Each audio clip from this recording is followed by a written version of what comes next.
Cockroach Janata party చేపట్టిన ఈ ఆందోళనల్లో నిరసనల్లో Congress party late గా ఎంటర్ అయ్యింది అనేది ఒక వాదన సార్. కాంగ్రెస్ పార్టీ ఈ ఉద్యమాన్ని హైజాక్ చేసిందని కూడా కొంతమంది ఆరోపిస్తూ ఉన్నారు. ఇక సిజేపీ పట్ల ప్రతిపక్ష పార్టీల్లో ఎటువంటి అభిప్రాయం ఉంది సార్? అంటే మొదలు కాంగ్రెస్ పార్టీ లాస్ట్ లో చేరితేనే హైజాక్ చేసింది అంటున్నారు. ముందు చేరితే ఏం జాక్ చేసింది వల్ల మనం ఫస్ట్ డేనే వచ్చింటే కామన్ సెన్స్ ఆలోచిద్దాం. చివరి రోజు వస్తేనే హైజాక్ చేసిందని విమర్శ వస్తుంటే ఫస్ట్ డే చేస్తే హైజాక్ కాదు, అసలు ఉద్యమే కాంగ్రెస్ పార్టీ నడుపుతుంది అనేవారు కదా. ఆ మేరకు రాహుల్ గాంధీ రాకపోవడం, కాంగ్రెస్ పార్టీ రాకపోవడం వల్ల ప్రయోజనమే కలిగింది ఉద్యమానికి. అంటే పొలిటిసైజ్ కాకుండా ఉండటానికి ఉపయోగపడింది. ఇక ప్రతిపక్ష ఎంపీలందరూ వచ్చారు. ప్రజాస్వామ్యంలో ప్రజలు తిరగబడుతుంటే, ప్రజలు పోరాడుతుంటే రాజకీయ పార్టీలు అనివార్యంగా ఇన్వాల్వ్ అవుతాయి, ప్రతిపక్షాలు ఇన్వాల్వ్ అవుతాయి. తప్పు కాదు కదా, రాజకీయ పార్టీలు నిషేధిత సంస్థలు కాదు కదా.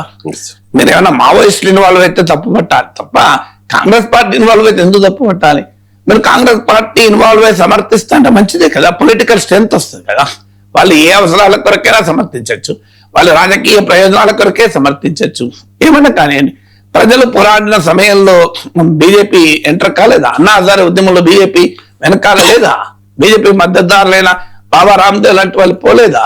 మనకు తెలియదు. ఆర్ఎస్ఎస్ కార్యకర్తలంతా తామే India against corruption Anna Hazare ఉద్యమంలో కీలక చొరవ చూపెట్టలేదా? ఎమర్జెన్సీకి వ్యతిరేకంగా లోక్ నాయక్ జయప్రకాష్ నారాయణ్ జరిపిన ఉద్యమంలో బీజేపీ లేదా?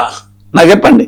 ఎక్కడైనా దేశంలో ఉద్యమాలు జరుగుతుంటే, ప్రజలు ప్రభుత్వం పైన పోరాడుతుంటే ప్రతిపక్ష రాజకీయ పార్టీలు అనివార్యంగా ఇన్వాల్వ్ అవుతాయి. ఇన్వాల్వ్ కావడాన్ని మనం ఆహ్వానించాలి తప్ప దాన్ని వ్యతిరేకించకూడదు. అయితే దాన్ని బట్టి మనం రాజకీయ ఎజెండాగా మారకూడదు. అది అంతవరకు జాగ్రత్తగా ఉండాలి తప్ప పొలిటికల్ పార్టీని రాకుండానే వాపలేము, వస్తే అది నేరము కాదు. ఇక ప్రతిపక్షాలకు మీరు అన్నట్లుగా డైలమా మాత్రం ఉంది.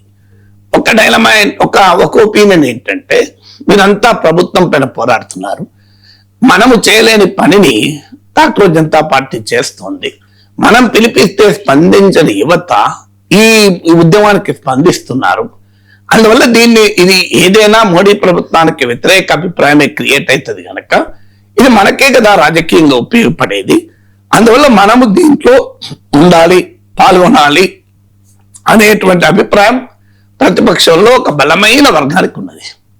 కానీ అదే సమయంలో ప్రతిపక్ష పార్టీ అంటే రాజకీయ పార్టీలు, వాళ్ళకి రాజకీయ ఎజెండాలే ఉంటాయి, ఉండకుండా ఉండదు కదా.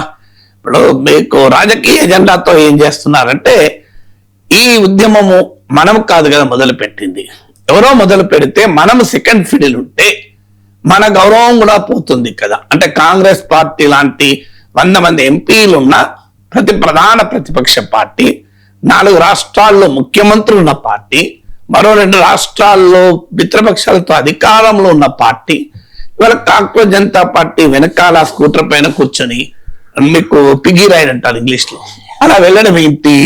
ఇది కాంగ్రెస్ పార్టీ బలహీనతను, దుర్బల స్థితిని తెలియజేస్తుంది కదా అనేది ఒక అనుమానం. రెండో అనుమానం ఏంటి, ఈ ఉద్యమం లాస్ట్కి ఎటువైపు వెళ్తుంది? మీకు రైతు ఉద్యమం ఉంది ఉదాహరణకు. రైతు ఉద్యమం బీజేపీని ఓడించలేకపోయింది, కానీ డెఫినెట్ గా సీట్లనైతే తగ్గించగలిగింది, కానీ పూర్తి విజయాన్ని సాధించలేకపోయింది. కారణం అది కేవలము హర్యానా, పంజాబ్, వెస్టర్న్ ఉత్తరప్రదేశ్ లోని కొంత ఆర్థికంగా మెరుగైన రైతాంగం జరిపిన ఉద్యమంగానే ప్రధానంగా ప్రొజెక్ట్ అయింది. మీకు దేశమంతటా రైతుల ఉద్యమాలకు అనుకూలంగా జరగచ్చు, కానీ లీడర్షిప్ పొజిషన్ లో prosperous farmers of green revolution belt వాళ్ళు ప్రధాన పాత్ర పోషించారు. అందువల్ల అల్టిమేట్ గా అదొక సెక్షన్ కు సంబంధించిన అంశమే గనక మోడీ వెంటనే వ్యవసాయ చట్టాలు ఉపసంహరించుకొని ఉత్తరప్రదేశ్ లో అజిత్ సింగ్ కొడుకు జయంత్ సింగ్, చరణ్ సింగ్ మనమన్ని తన వైపు తిప్పుకొని చరణ్ సింగ్ కు భారతరత్న ఇచ్చి, హర్యానాలో కూడా ఇలా మీకు తనకు అనుకూలంగా మీకు రైతుల అనుకూల పార్టీల దగ్గరకు తీసి ఇలా రాజకీయంగా మేనేజ్ చేశాడు. రేపు ఈ కాక్రోచ్ జనతా పార్టీ ఫాలోఅవుట్ కూడా మోడీ మేనేజ్ చేసే అవకాశం ఉంది కనుక మనం ఏదో ఇది అద్భుతం జరుగుతుంది, మనకు ఉపయోగపడుతున్న ఆలోచన ఉండాల్సిన అవసరం లేదు అనేది రెండో వాదన.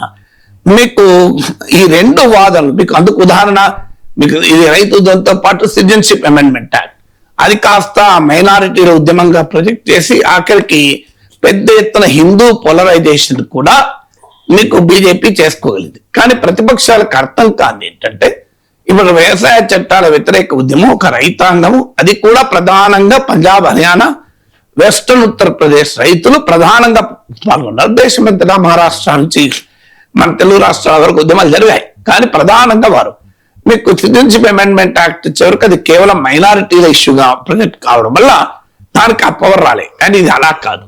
ఇది బీజేపీకి బలమైన ఓటు బేస్ అయిన అప్పర్ మిడిల్ క్లాస్ ఫ్యామిలీస్ కు సంబంధించిన ఇష్యూ. ఇది బీజేపీకి ప్రధాన ఓటర్లుగా ఉన్న యంగ్ ఓటర్ల సమస్య. ఇది మీకు అర్బన్ ఓటర్ల సమస్య ప్రధానంగా. అందువల్ల బీజేపీ కోర్ కాన్స్టిట్యున్సీనే ఇవాళ తీవ్రమైన తిరుగుబాటు ధోరణి ప్రదర్శిస్తోంది.